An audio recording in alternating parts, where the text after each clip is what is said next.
Bueno, pues como os decía, vamos a empezar la clase de hoy con un recorrido sobre el perfil nuestro, los contenidos nuestros, tanto de gestión como de desarrollo profesional. Para eso nos vamos a centrar en nuestro blog informativo, donde tenemos todo el temario y todos los aspectos relativos al contenido o a lo que nosotros damos en los tres niveles: desarrollo profesional, organización, legislación y gestión.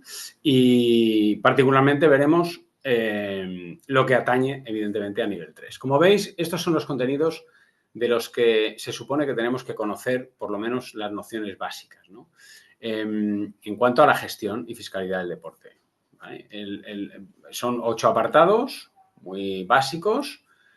Un primero haría referencia a la teoría general de la gestión. Ahora entraremos un poquito para detallarla un poquito. Los modelos de planificación y gestión en el deporte, la fiscalidad en el deporte de alto nivel, el patrocinio deportivo, marketing, publicidad, la relación laboral especial de los deportistas profesionales, la prevención de la violencia en el deporte y el control del dopaje. Acordaros que ayer, como apunte, hicimos la pregunta, esta referencia de si había algo legal o no legal en un partido de fútbol, y si había algo legal o no legal, que eso lo amplío yo ahora mismo, en la organización del partido de fútbol, que es distinto, ¿verdad?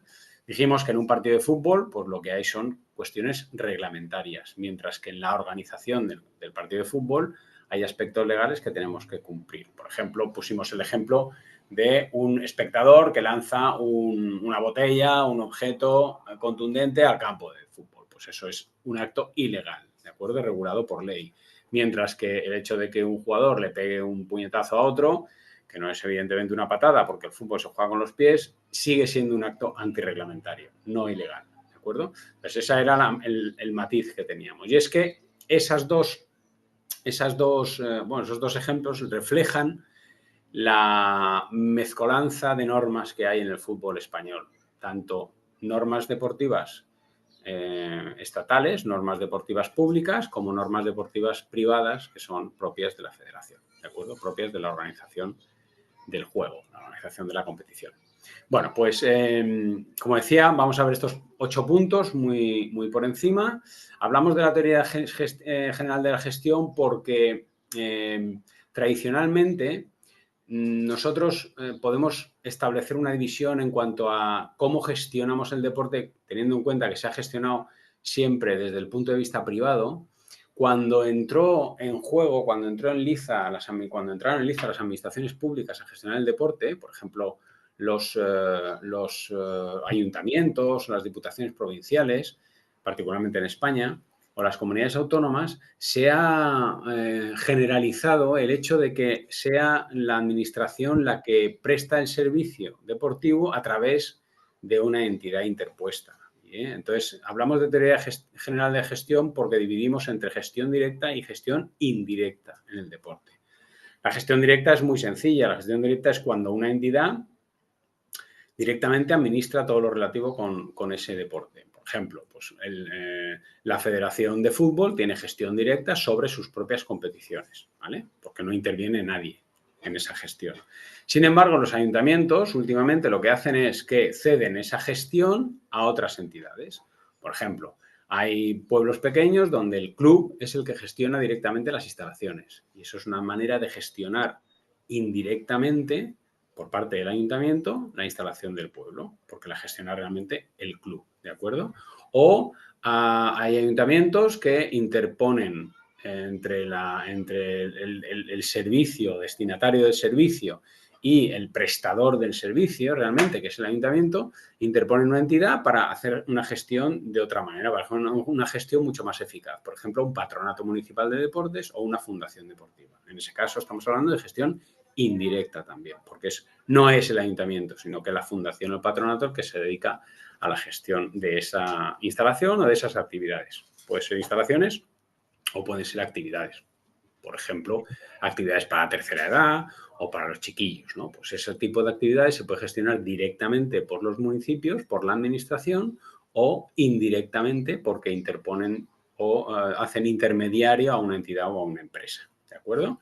Entonces, esa es la teoría general de la gestión, que básicamente divide las dos formas de gestionar, bien directamente o bien indirectamente. Luego podemos hablar de otros enfoques, como apunta el texto, que hacen relación a lo que en otros aspectos sociales o de vida sí que hemos oído, como el renting, el leasing, ¿verdad? Todo eso lo tenemos en mente, ¿verdad? Pues aquí son modelos que son modelos anglosajones, bastante más antiguos que los nuestros en la manera de gestionar el deporte, que se refieren sobre todo a cánones a cambio de gestionar, a maneras de gestionar en las que encontramos equilibrios financieros que bueno, no buscan la rentabilidad, sino mucho más o un poco más el fomento de la actividad, en fin, ese tipo de cosas. No son modelos de gestión que implican bien la rentabilidad o bien simplemente el equilibrio financiero, de manera que se busque siempre la eficiencia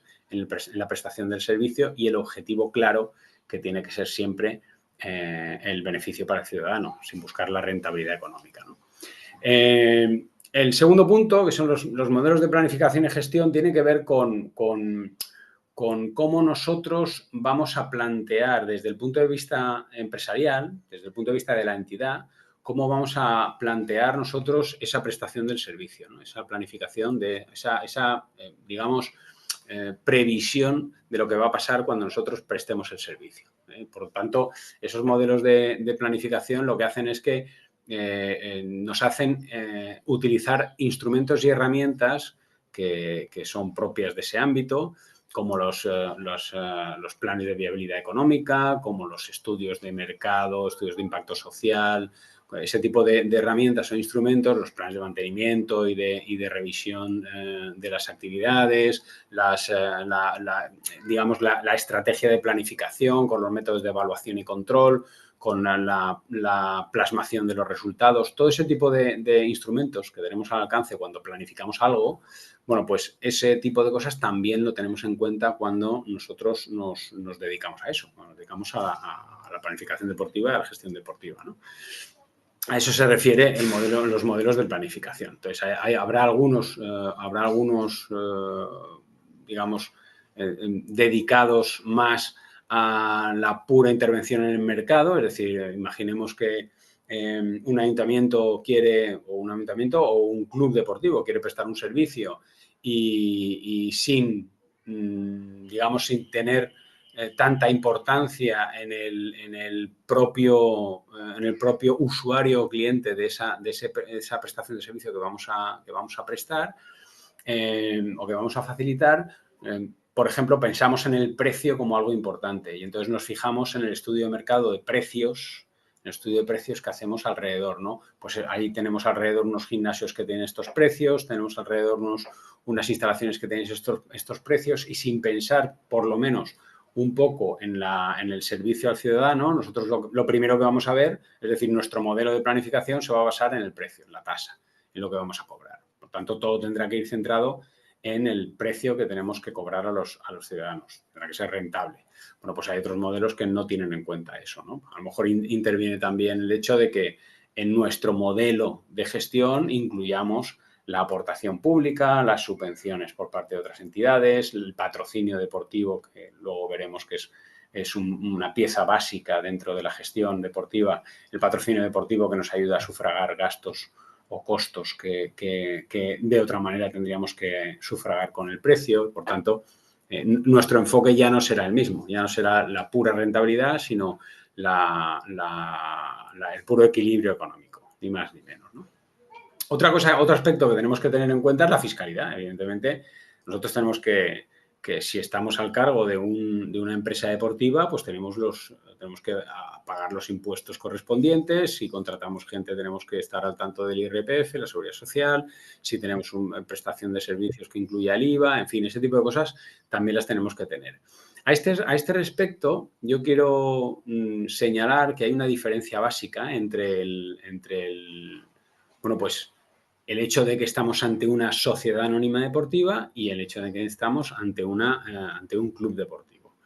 En este apartado voy a hacer un pequeño intermedio y os voy a preguntar, ¿vale? Voy a dejar de grabar. estábamos con la financiación, ¿verdad? Con la fiscalidad y demás del club, de los clubes y demás, la fiscalidad en el deporte. Bueno, pues hemos hecho esa distinción entre los que son sociedades anónimas deportivas y clubes deportivos. Bueno, pues como tenemos esas dos entidades, esos dos tipos de entidad dentro del fútbol español, lo que está claro es que las sociedades anónimas tienen que estar fiscalizadas por el gobierno de una manera distinta. Hacienda es la que se encarga de ellas.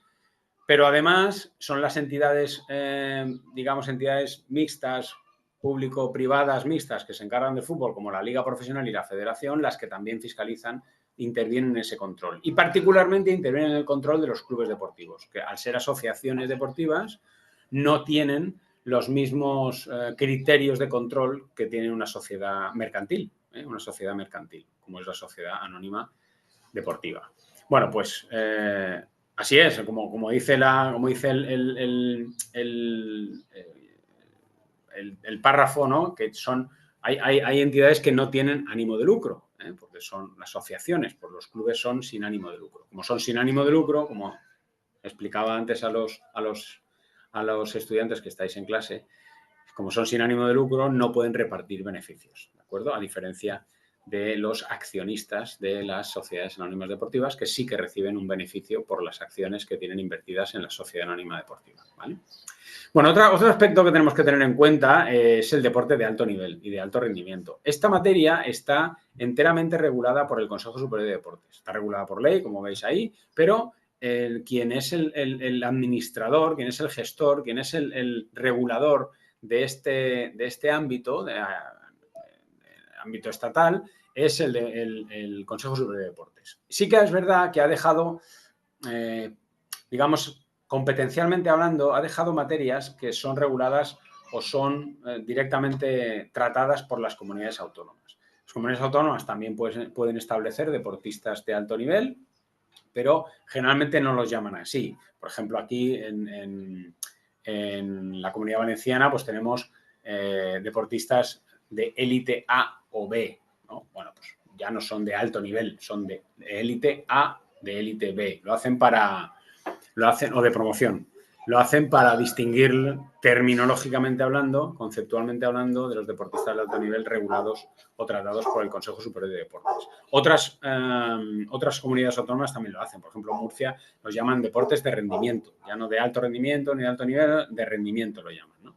Y entonces establecen para ellos pues algunas cuestiones, por ejemplo, beneficios a la hora de entrar en la universidad, beneficios a la hora de recibir becas y subvenciones, beneficios a la hora de utilizar instalaciones deportivas específicas de sus deportes, que están construidas a lo mejor por el gobierno estatal, pero están gestionadas por la comunidad autónoma. Ese tipo de cosas sí que lo hacen, ¿no?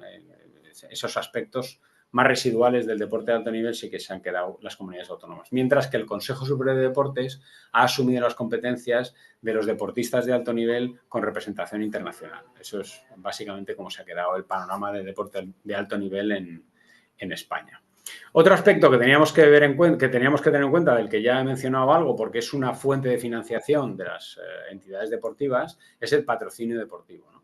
Nosotros, por ejemplo, tratándose de administraciones públicas, las administraciones públicas cuando ejercen la gestión directa sobre una materia, en este caso el deporte, a la hora de los patrocinios deportivos, pues, tienen que tener pues ciertos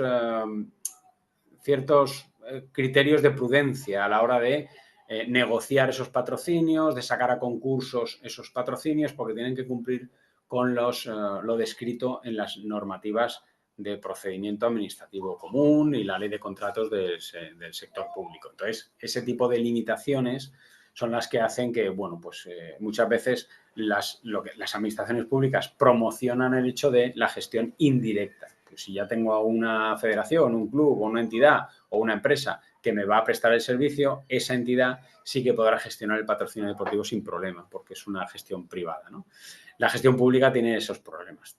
Hay que tener en cuenta que también están reguladas por la ley de fundaciones, la ley general de publicidad, en fin, todo ese tipo de cosas es interesante, pues tenerlas en cuenta. Lo que sí que es verdad es que siendo un club o siendo una empresa, sobre todo, cuando hacemos patrocinios, cuando promocionamos el deporte, hay que saber tenemos deducciones fiscales y que a la hora de hacer la declaración, pues las declaraciones trimestrales y luego la declaración final de la empresa, las cuentas y demás, pues podemos añadir dentro de los costes las aportaciones al patrocinio, a la publicidad deportiva, y eso se convierte en deducciones o desgravaciones fiscales, ¿no? Eso es interesante tenerlo en cuenta.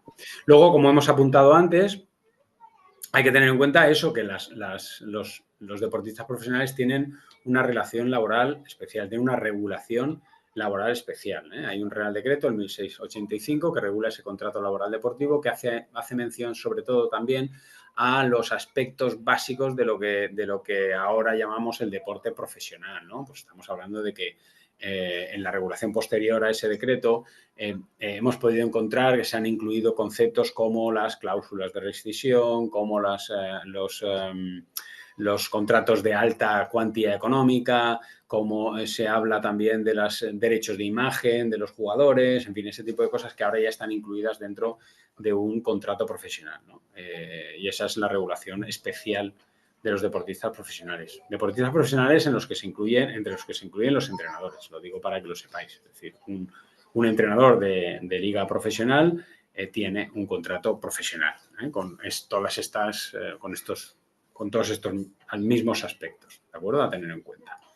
Y dos cosas que tienen que ver con el derecho público y que intervienen directamente en el deporte es la prevención de la violencia en el deporte y el control del dopaje. El ejemplo que hemos puesto antes de la persona espectadora que tira una botella o un objeto contundente a un campo, pues estaría incardinado en la prevención de la violencia en el deporte, ¿no? Entonces eso está regulado por la ley, sale a todos los controles de una federación deportiva, directamente interviene pues el gobierno, la administración correspondiente, la policía, Guardia Civil y demás, la seguridad pública, por tanto, eso escapa a las competencias de las federaciones. Eso sí, en esta regulación lo que sí que se trata es una especial colaboración entre las organizaciones de eventos, tanto deportivos como no deportivos, en este caso serían deportivos, con las administraciones públicas y los poderes públicos, ¿eh? Porque, bueno, pues tiene que haber cierta colaboración porque de otra manera no se podría hacer, ¿de acuerdo? Pero sí que es verdad que es una materia que cada vez tiene más incidencia en la organización de competiciones. Fijaos que si bien el control de la violencia en el deporte cada vez ha sido mayor, cada vez se ha flexibilizado mucho más el contacto entre el espectador y el deportista. Yo me acuerdo antes cuando los campos pues tenían vallas total, el campo de fútbol está totalmente vallado, mientras que ahora pues no existen vallas, apenas existen redes para que el balón no pase a los espectadores, todos los espectadores están sentados, antes estaban de pie en según qué partes del campo. Pero ese tipo de cosas se ha ido flexibilizando, se ha ido normalizando, se ha ido, digamos, adecuando al sentido común y a la educación, ¿no? Y a la buena educación. Y aparte a la seguridad también en los estadios, porque antes, desde el año 82, creo que fue, 81, 82, del estadio de Heysel, que fue una final de la Copa Europa entre la Juventus y el Liverpool, me acordaré de toda mi vida, pues hubo una avalancha, porque claro, los espectadores estaban de pie, y hubo una avalancha y murieron un montón de personas y demás, ¿no? En esa final de la Copa Europa que fue en Bélgica, en Bruselas, en el estadio de Heysel. Bueno, pues a partir de ahí se suprimieron paulatinamente los estadios con espacios para que la gente estuviera de pie y ahora mismo son todos sentados, ¿no? Solamente tenemos algunos ejemplos de estos en Sudamérica y demás, ¿no? Pues que aún no han pasado por el aro, pero en Europa ya todos los estadios son bastante seguros.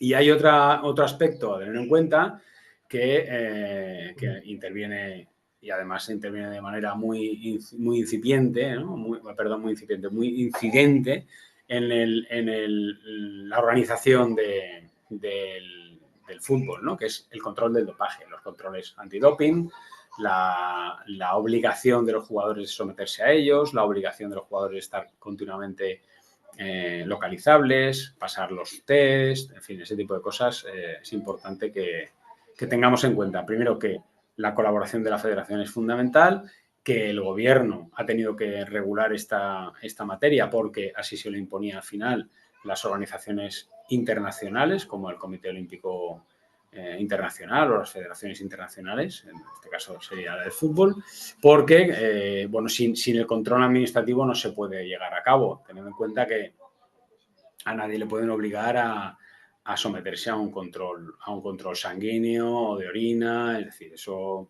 forma parte de los derechos de los ciudadanos. Si bien en ese ámbito, en el ámbito deportivo, pues el deportista profesional ya incluye dentro de sus consentimientos este tipo de prácticas, ¿no? Entonces, bueno, esto, por ejemplo, en ciclismo está muy generalizado el hecho de que te sorprendan por la noche y te sacan la sangre, los vampiros que llaman, ¿no? Bueno, pues estos son los contenidos, ¿no? Dentro del módulo de gestión de nivel 3, estos son los contenidos que tendríamos que ver. Nosotros vamos a ver ciertos aspectos, tampoco vamos a verlos todos. Tenéis todo el contenido dentro de esto que estamos hablando, está todo dentro del blog, por si queréis consultarlo, o sea que es, bueno, pues yo creo que es bastante accesible esta información. Si tenéis alguna pregunta al respecto de lo que hemos visto, si no, continúo, como me digáis. Continúo entonces. Muy bien, pues continuamos.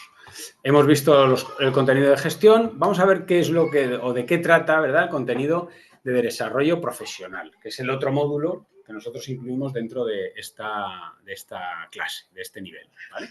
Bueno, pues los contenidos de nivel... Yo siempre mezclo las dos asignaturas, como os expliqué el primer día, como os expliqué ayer, porque, y juntamos todos los días, porque los contenidos de gestión, los contenidos de desarrollo profesional, así como los contenidos de organización y legislación en niveles inferiores, tienen muchas cosas que son muy iguales, ¿no? o iguales, ¿no? Entonces, como hay cierta parte del temario que es que tiene mucha similitud, pues entonces yo lo que hago es directamente juntar las dos asignaturas y darlas de manera paralela. No tiene mucho sentido el hecho de diferenciarlo cuando, bueno, pues cuando vamos a ver las cosas que más o menos son los mismos. Por ejemplo, como veréis, aquí en los contenidos de desarrollo profesional, el primer punto, la legislación laboral específica, acabamos de hablar y de aludir a ella en gestión, ¿no? en el módulo de gestión. Otra cosa que tenemos que tener en cuenta es las responsabilidades civiles y penales. Ahora, si podemos ver, ahora intentaré ir al perfil, a la parte del perfil nuestro, bueno, pues para ver las capacidades y competencias que también es interesante que las sepamos, ¿no? Las responsabilidades civiles y penales, pues evidentemente tenemos responsabilidades en el ámbito de nuestra profesión, en el ejercicio de nuestra profesión, ¿vale? Bueno, nosotros cuando ejercemos nuestra profesión como entrenador tenemos que tener un seguro de responsabilidad civil como mínimo, un seguro de responsabilidad accidente, sobre todo cuando tenemos una empresa que se dedica a prestar un servicio de actividad deportiva. Si es el club el que está prestando ese servicio o el que está desarrollando esa actividad y nosotros formamos parte del club, será el club el responsable, ¿de acuerdo? Otra cosa es que luego pueda demostrar que nuestra actuación sea negligente y, por tanto, cargarnos a nosotros con esa culpa, con esa responsabilidad. Pero, en principio, es la entidad la que organiza el evento, es la entidad la que es responsable civil y penalmente de lo que pase.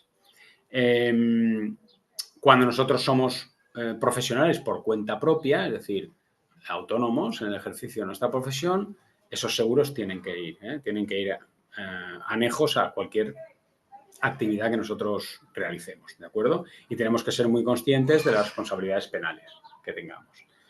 Generalmente las responsabilidades penales van a ir aparejadas a las negligencias en el buen hacer de nuestra labor.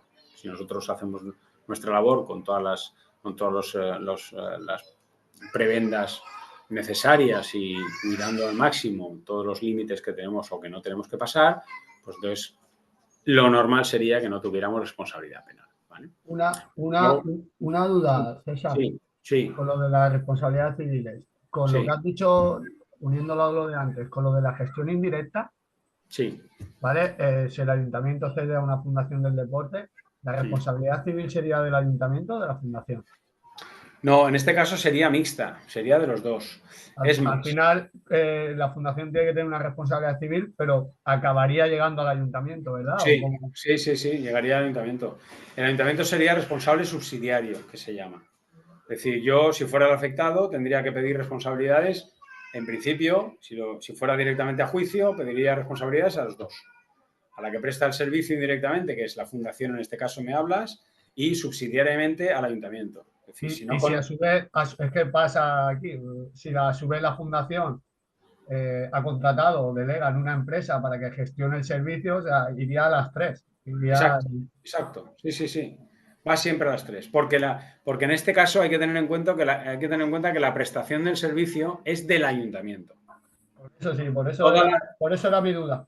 toda la cadena que siga para que el servicio al final llegue al ciudadano, a nosotros como ciudadanos no nos afecta. El responsable siempre es el ayuntamiento. ¿Vale? Vale, gracias. Habría que demandarlos a todos, como diría aquel. Entonces, como os decía, bueno, pues estábamos hablando de esto, de las responsabilidades penales y civiles, ¿no? El tercer punto, que son los métodos de entrenamiento y salud, bueno, pues como sabéis, hay entidades y empresas que ahora es muy curioso encontrar entidades y empresas que se dedican básicamente al rendimiento deportivo incluso con niños, ¿no? Y que hacen campus de estos y clinics y incluso actividad prolongada en el tiempo, es decir, anualmente o de años, ¿no? De duración de años, que incluso muchas veces va aneja, ¿no? Paralela a la propia participación de esos niños en una competición. Póngase, por ejemplo, que unos niños están en un club que van lunes, miércoles y viernes al club y los martes y los jueves van a esa escuela de tecnificación, ¿no? Bueno, pues ese tipo de entidades que se dedican a algo específico, ¿no? Son todavía mucho más objeto de control por parte nuestra, porque los métodos de entrenamiento que puedan llevar a cabo en algún momento pueden colisionar con la propia filosofía de salud que tiene que tener la evolución y el desarrollo, ¿verdad? El desarrollo motriz, el desarrollo de la personalidad de los niños y jóvenes. Entonces, puede colisionar en algún momento.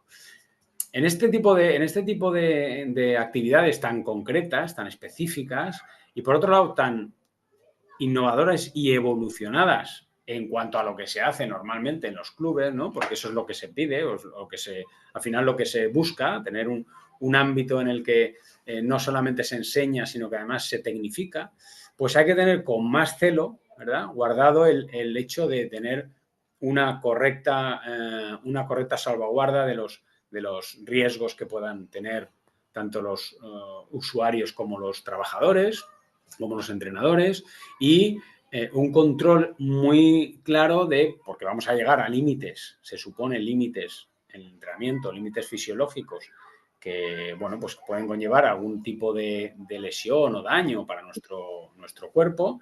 Bueno, pues ese tipo de control mediante los controles médicos adecuados, las fichas sanitarias, la evaluación constante de los usuarios, de los chavales, de los jugadores, ese tipo de cosas hay que tenerlas muy en cuenta, ¿no? Pero esto es por los métodos de entrenamiento que se utilizan, ¿no? Porque buscamos cada vez diferenciarnos más de ese modelo de entrenamiento de fútbol clásico y buscar una especificidad que dé unos resultados o que busque directamente unos resultados. Eso, que está muy de moda ahora, bueno, pues quizá deberíamos tenerlo muy en cuenta el hecho de que necesita más control sobre el fondo de los jugadores, que es su salud, ¿no? Su salud física y mental. Bueno, pues ahí lo dejo, ¿no? Para que sepáis que esto pasa y que además pasa con asiduidad. Esto de las escuelas de tecnificación cada vez están más generalizadas. El punto número 4, ya hemos hablado en gestión de la planificación deportiva, los proyectos deportivos no son más que eso. Cuando uno gestiona, administra un proyecto deportivo, lo que hace es planificar la gestión del deporte. Por lo tanto, no voy a entrar en ello, ¿no? Lo que sí que es cierto, y quiero apuntarlo, ahora que además lo leemos en el párrafo, es que es imprescindible que utilicemos instrumentos informáticos a la hora de la gestión deportiva, ¿no? Creo que ya ha llegado un momento en el que manejar Internet, pero no solo eso, manejar las aplicaciones es fundamental. Yo, por ejemplo, para estas clases que utilizo, pues he hecho un blog y utilizo el Classroom y tal, son herramientas muy básicas, pero que tienen que estar continuamente, tienen que ser fluidas en nuestra formación, porque cada vez nos facilitan la tarea y además nosotros prestamos un servicio con arreglo a esos instrumentos y esas herramientas. Son un valor añadido a nuestro perfil como entrenador, ¿no? Como técnico. Pues lo dejo ahí también para que, bueno, pues un poquito de reflexión sobre ello no viene mal, ¿verdad? Tenemos que estar muy actualizados. En cuanto a la dirección de equipos y organizaciones deportivas, si nosotros vemos el perfil nuestro de gestión de nivel 3, no de gestión, sino de nivel 3, nos daremos cuenta que es una de nuestras competencias y de nuestras capacidades profesionales. Nosotros tenemos que estar habilitados, capacitados y ser competentes para la dirección de los equipos en todo momento. La dirección del equipo me refiero a su inserción dentro de la federación, a la gestión administrativa del equipo, a la gestión logística del equipo, a las normas que se aplican dentro de la competición, a las normas que tenemos que respetar dentro del club para la llevanza del equipo, de la entidad, pero también a las normas que tienen que ver con nuestra relación con los padres, con nuestra relación con los entornos, con nuestra relación con los propios socios del club. Ese tipo de cosas también tenemos que dominarlas, tenemos que manejarlas, ¿vale? A esto hace referencia el punto sobre la dirección de los equipos y las organizaciones deportivas. Pensad que también el hecho de estar en una empresa es diferente al hecho de estar en una asociación deportiva. No es lo mismo, digamos, rendir cuentas ante un jefe directo que puede en cualquier momento eliminarte de la dirección del equipo, despedirte como entrenador, que someterte a la rendición de cuentas de un club que no solo depende del presidente, a lo mejor las competencias la tiene la junta directiva, la mitad de la junta directiva quiere que te quedes, la otra mitad no quiere que te vayas, y estamos hablando ya de un poco de política que interviene mucho más en una asociación deportiva, una federación o un club, que en una empresa, que el responsable directo es el jefe y hace contigo pues lo que considera, ¿no? en ese momento. Hemos hablado del dopaje, hemos dado unas pinceladas en cuanto a la planificación deportiva, la organización de eventos y competiciones, pero bueno, en este caso tener simplemente apuntar que cuando nosotros estamos como club organizando un partido de fútbol para la federación, en una categoría en la que sea y en una división en la que sea, pues en el fondo estamos organizando un evento y una competición. Y por tanto tendremos que estar al hilo de el cumplimiento de los reglamentos, de competiciones de la Federación de Fútbol, teniendo en cuenta también nuestros propios estatutos del club y los estatutos de las federaciones. En el fondo, lo que hacemos es ni más ni menos que la organización de eventos. Para eso también existen instrumentos que nos ayudan a planificar el evento, ¿de acuerdo? Y eso es interesante. Eso, bueno, pues en algún curso que hemos hecho también en FUCOACH al respecto de la gestión deportiva, pues hemos visto con detalle cómo se organiza un evento deportivo. Los seguros, el voluntariado, la logística del transporte, la ubicación del material, todo ese tipo de cosas, el reparto del público y el reparto de los jugadores, en fin, ese tipo de cosas es interesante, ¿no? Luego tenemos que tener cierto conocimiento de las instituciones internacionales del fútbol. Al fin y al cabo, fijaos que incluso los estados, como el nuestro, han cambiado la normativa porque ha venido impuesta por parte de las federaciones internacionales o de los organismos internacionales, ¿no?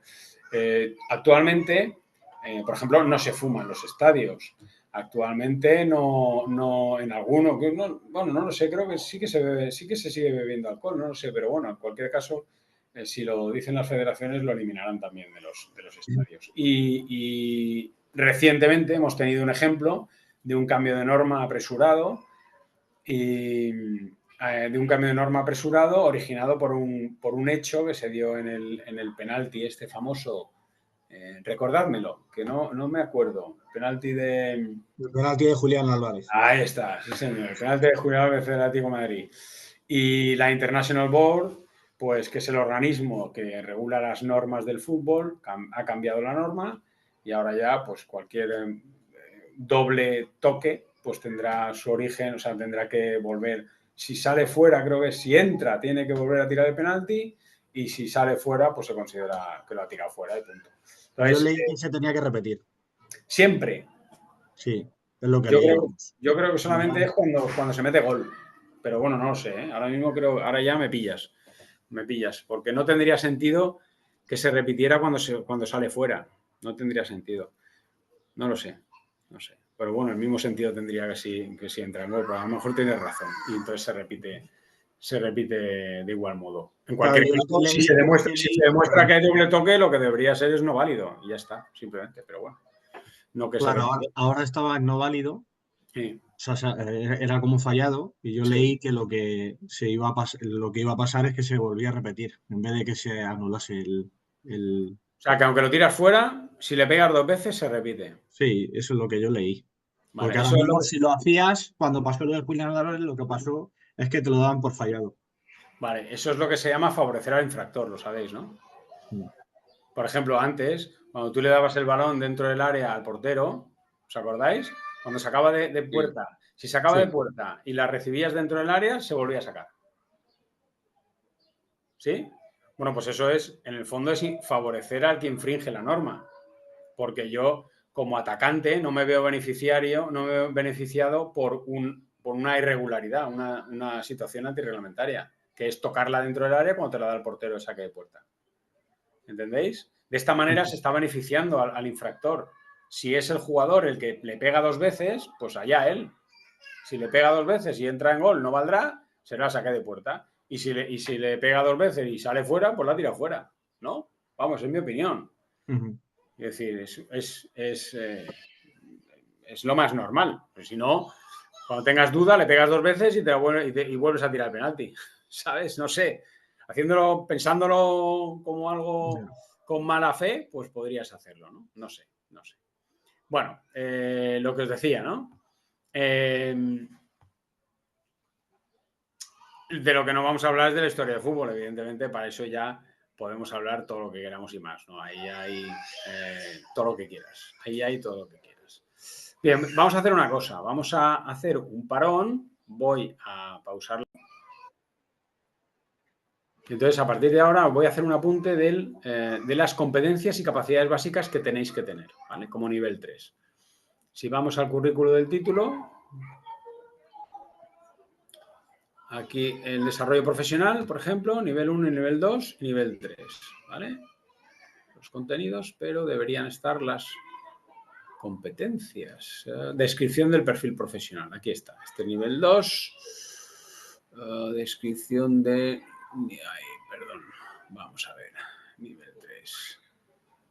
Nivel 3, voy a... Vale. Contenido del currículum nivel 3, la gestión nivel 3, el perfil. ¿Dónde está el perfil? Bueno, podemos verlo aquí si queremos. Sí, mira.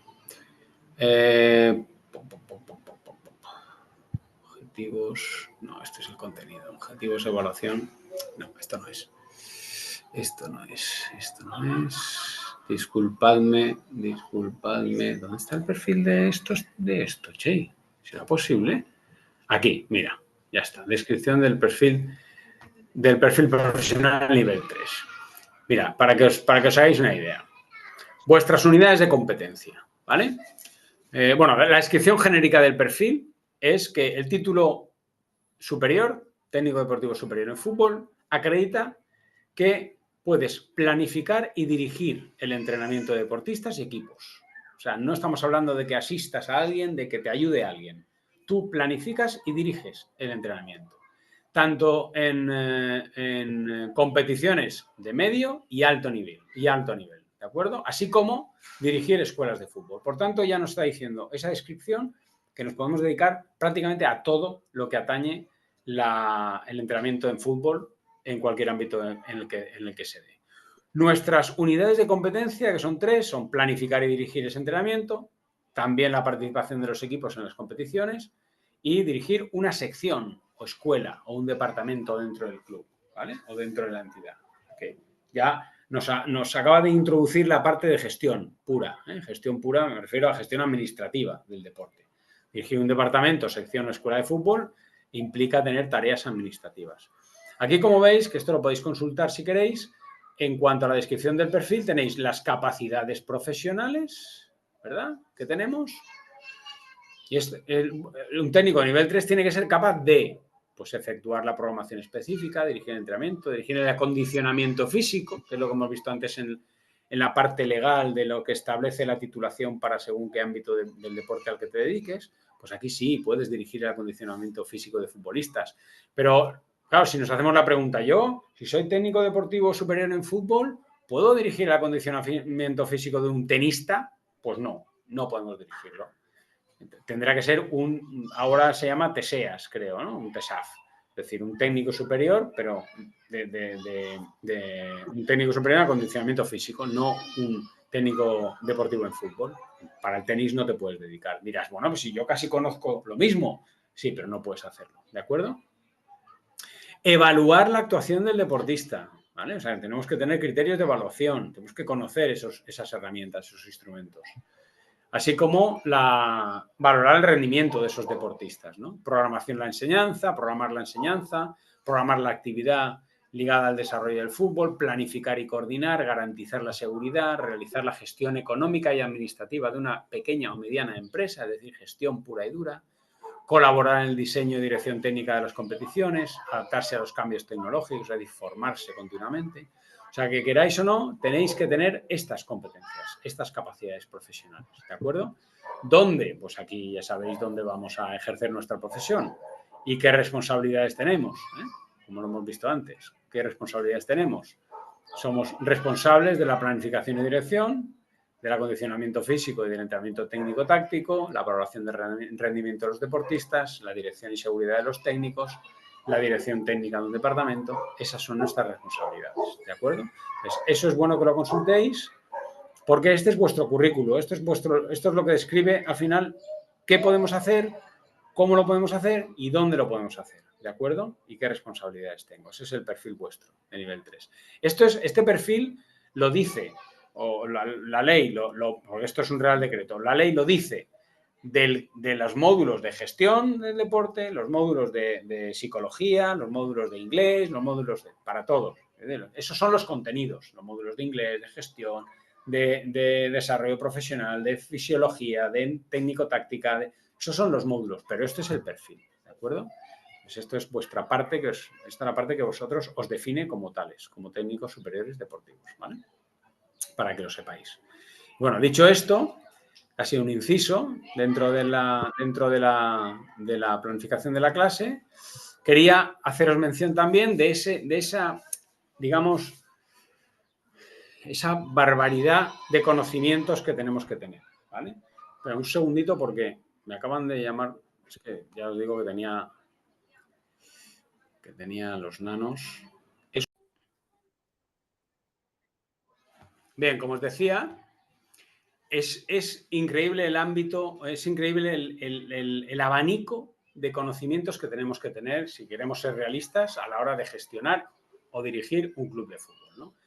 Yo lo he dividido en cinco apartados básicos. La organización federada, todo lo relativo a las federaciones, tener en cuenta que son asociaciones, el principio democrático de elección de sus representantes, que son una cuasi administración, porque funcionan por delegación pública, por delegación de funciones públicas, los tipos de licencias que hay, los documentos como los estatutos, los reglamentos, todo eso lo tenemos que saber, la independencia de las federaciones territoriales respecto a la nacional, es decir, los estamentos, los órganos, los procesos electorales, todo eso habría que conocerlo, por lo menos un poco, ¿no? Es decir, tenemos que tener, por lo menos saber que eso existe y que eso está.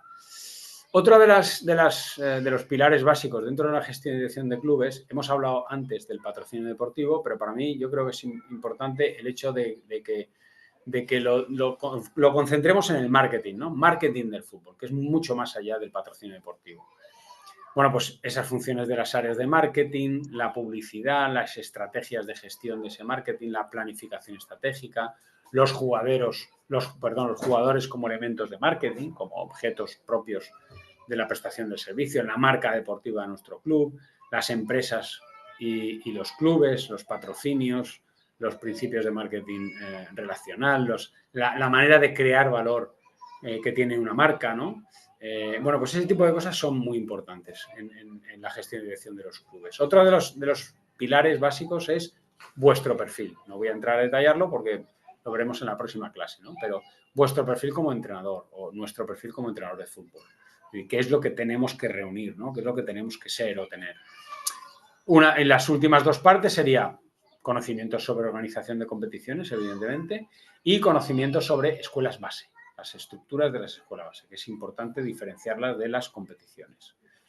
Hay una serie de conocimientos comunes. Yo aludía antes a las herramientas informáticas. Bueno, pues las herramientas informáticas son evidentemente un conocimiento común a todo. Sin herramientas informáticas hoy por hoy, fijaos que el del último vídeo, lo que nos hablaba cuando nos decía de nuestro perfil o no sé qué, de las habilidades, ha centrado las habilidades directamente con las redes sociales. No ha hablado de otra cosa. Las habilidades son mucho más que las redes sociales, ¿eh? No solamente son las redes sociales. Pero él nos ha relatado las redes sociales como un instrumento para la red de contactos. Fijaos, lo ha hecho, ¿no? Y eso, bueno, pues yo creo que no es del todo cierto, pero vamos, que no entraremos en discusión con él. Eso es lo que he hecho yo, ¿no? He distribuido este abanico enorme de elementos que tiene que tener nuestro conocimiento, tanto técnico como conocimiento científico y demás, pues en estos 5 pilares: las federaciones, el marketing, el perfil nuestro, organizar una competición y las estructuras de las escuelas bases, con esos conocimientos comunes. Y os digo que esto lo podéis consultar en el blog porque creo que está bien detallado y nos dice mucho de lo que nosotros tenemos que saber o por lo menos conocer. Pero hay dos aspectos digamos, elementos básicos en nuestra gestión del fútbol hoy en día, si somos parte o formamos parte de un club. Por un lado, tenemos que conocer que la organización administrativa del deporte depende de un organismo, que es el Consejo Superior de Deportes. El Consejo Superior de Deportes es un organismo autónomo de la administración. No, digamos que depende estructuralmente de la administración, pero funcionalmente es independiente, ¿vale? Se podría decir así. Sabéis que la presidencia del Consejo Superior de Deportes está ocupada por el secretario de Estado para el Deporte, que es un órgano del gobierno. Bueno, pues el Consejo Superior de Deportes tiene esta estructura. Esta es la estructura actual. Tiene una comisión directiva y una intervención delegada, que son dos patas, digamos, dos órganos que están directamente asistiendo al presidente, y por debajo, en esta estructura muy jerarquizada, porque todo depende de la presidencia, tenemos 4 gabinetes, 4 apartados o 4 estructuras. Por un lado, una oficina de prensa, con el gabinete de la presidencia, que seguramente estén muy ligadas, y por otro lado la Dirección de Deportes y la Subdirección General de Deporte Profesional y Control Financiero. Si os dais cuenta, solamente por el nombre de esos dos órganos ya sabemos a qué se dedica, ¿no? La Dirección General de Deportes tiene a su vez 5, ¿verdad? ¿No? 5 subdirecciones y una Secretaría General. Las subdirecciones responden a esas competencias. Si os fijáis, en esa estructura decimos, ¿cuáles son las competencias del Consejo Superior de Deportes? La alta competición, mujer y deporte, promoción e innovación deportiva, régimen jurídico, es decir, las normas, la legalidad, el ámbito de la creación de normas, y las ciencias del deporte. Esas serían sus competencias. Añadido a esta estaría en la otra subdirección, la de deporte profesional, ¿eh? El control financiero de las federaciones. Bueno, pues esto es el organigrama del Consejo Superior de Deportes, que, como digo, es un organismo de la administración, un organismo autónomo de la administración. Eso quiere decir que tiene presupuesto propio y autonomía para gestionar ese presupuesto, que es importante porque no depende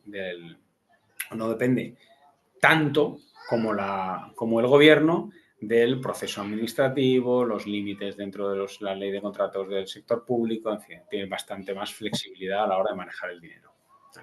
¿Alguien iba a intervenir? No. No, pues paso al último de los aspectos que queríamos ver esta tarde, y es que nosotros, si bien dependemos públicamente del Consejo Superior de Deportes, la estructura del fútbol evidentemente depende de la Federación Española de Fútbol. Y esto que veis en pantalla, que es una barbaridad, es la estructura orgánica de la Federación Española de Fútbol, que como veis es prolífica. Tiene multitud de órganos, multitud de órganos tanto unipersonales como colegiados, multitud de cargos y multitud de competencias propias, porque si nosotros ahora mismo quisiéramos detallar cuáles son las competencias propias de la Federación Española de Fútbol, solo tendríamos que ver los apartados, ¿verdad?, de los servicios internos, por ejemplo, que dependen del secretario general, o del gabinete de la presidencia, o de los órganos estatutarios y reglamentarios, para hacernos cuenta de la barbaridad de estructura administrativa que tiene la Federación Española de Fútbol. ¿De acuerdo? Bueno, pues de ella dependemos, ¿vale? De ella dependemos. Otra manera de ver cómo es o cuáles son las competencias de cada una, fijaos que si yo entro en la web de la Federación, solamente viendo su portada ya podemos saber a qué se dedica. Primero, ¿cuáles son los deportes que dependen de ella? El fútbol playa, el fútbol sala y el fútbol, ¿vale? Pero además, nosotros sabemos, si pinchamos en Federación, qué es la estructura básica de la Federación. La Junta Directiva, los comités, las ligas y comisiones, las normativas, tenemos subvenciones, nos hablan de las licencias UEFA, de los entrenadores, de la médica. Aquí hay un apartado interesante, que es el apartado nuestro, el apartado de los entrenadores, en el que tenemos toda la información, la actualidad sobre todo lo que las acciones o actuaciones que hace la Federación al respecto de los entrenadores. Fijaos, simplemente entrando en la primera página completado el aforo para el primer Congreso Internacional de Entrenadores y de Entrenadoras de Fútbol de la Federación Española de Fútbol.